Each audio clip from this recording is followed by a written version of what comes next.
Kolluru వెలుమలలో best flat కోసం చూస్తున్నారా? రాధే స్కైని ఎంచుకోండి.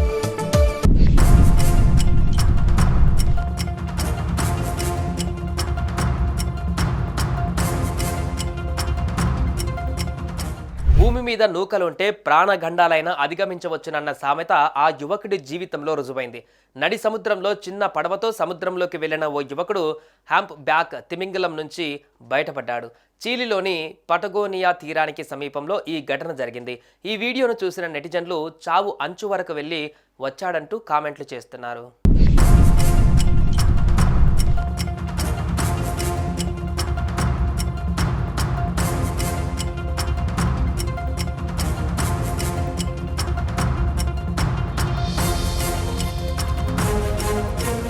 చిలీలోని పటగోనియా తీరానికి సమీపంలో ఆండ్రియాన్ సిమాన్ కాస్ అనే యువకుడు తన తండ్రి డేల్తో కలిసి చిన్న పడవలతో సముద్రంలోకి వెళ్లాడు.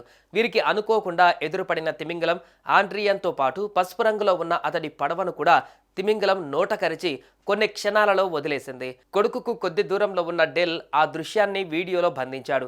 వెంటనే కొడుకును రక్షించడానికి ఫాస్ట్గా అక్కడికి వెళ్లి తీరానికి తీసుకువచ్చాడు. తీరానికి వచ్చిన ఆండ్రియాన్కు కొద్దిసేపటి వరకు నోట్లో మాట రాలేదు. తిమింగలం తనని మింగేస్తుంది, నా పని అయిపోయింది అనుకున్నా అంటూ ఆ భయానక అనుభవాన్ని వివరించాడు. అయితే చీలీ సముద్ర జలాలలో తిమింగలాలు మనుషులపైన దాడి చేయడం చాలా అరుదుగా జరుగుతుంటుందని స్థానికులు చెబుతున్నారు. సాధారణంగా తిమింగలాల దాడుల నుంచి బయటపడడం అంత తేలిక కాదు. నేరుగా నోట కరుచుకున్న తర్వాత దాదాపుగా వదిలిపెట్టడం అసాధ్యం. అయితే ఆ తిమింగలం ఎందుకో కానీ అతన్ని వదిలేసింది.